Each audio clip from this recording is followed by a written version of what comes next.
মাগুরা জেলার মোহাম্মদপুর উপজেলা সদরে সামান্য বৃষ্টিতেই তৈরি হচ্ছে তীব্র জলাবদ্ধতা।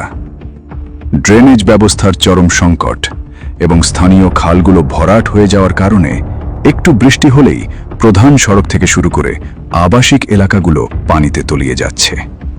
ফলে চরম ভোগান্তিতে পড়েছেন ব্যবসায়ী, পথচারী এবং সাধারণ মানুষ। স্থানীয়দের দাবি, উপজেলা সদরের পানি নিষ্কাশনের জন্য দ্রুত একটি উন্নত ও পরিকল্পিত ড্রেনেজ ব্যবস্থা গড়ে তোলার পাশাপাশি ঐতিহ্যবাহী খালগুলো পুনঃখনন করা হোক।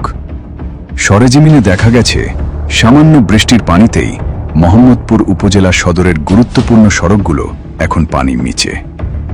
বিশেষ করে উপজেলা পরিষদ এলাকা, সদরের প্রধান বাজার এবং গুরুত্বপূর্ণ সরকারি ও বেসরকারি শিক্ষা প্রতিষ্ঠানের সামনের রাস্তায় হাঁটু সমান পানি জমে গেছে। ভিডিও চিত্রে দেখা যায়, সাধারণ মানুষ জুতো হাতে নিয়ে ময়লা কাদাপানি মারিয়ে যাতায়াত করছেন। রিকশা, ভ্যান এবং ইজি বাইকগুলো ঝুঁকি নিয়ে এই পানির মধ্য দিয়েই চলাচল করছে।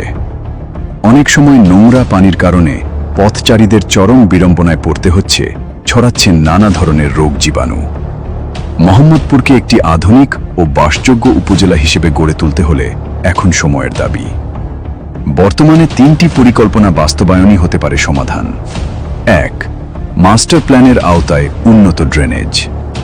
উপজেলা সদরকে কেন্দ্র করে একটি সুপরিকল্পিত ও দীর্ঘমেয়াদী আন্ডারগ্রাউন্ড বা উন্নত ড্রেনেজ নেটওয়ার্ক তৈরি করা। 2. পূর্ণাঙ্গ খাল খনন। সদরের সাথে যুক্ত থাকা পুরনো খালগুলো চিহ্নিত করে অবৈধ দখলদারদের হাত থেকে মুক্ত করা এবং সেগুলো পুনঃখনন করে পানি প্রবাহ সচল করা। 3. জনসচেতনতা বৃদ্ধি। ড্রেনে প্লাস্টিক বা যত্রতত্র ময়লা আবর্জনা ফেলা বন্ধে স্থানীয় প্রশাসন ও নাগরিকদের যৌথ উদ্যোগ গ্রহণ করা।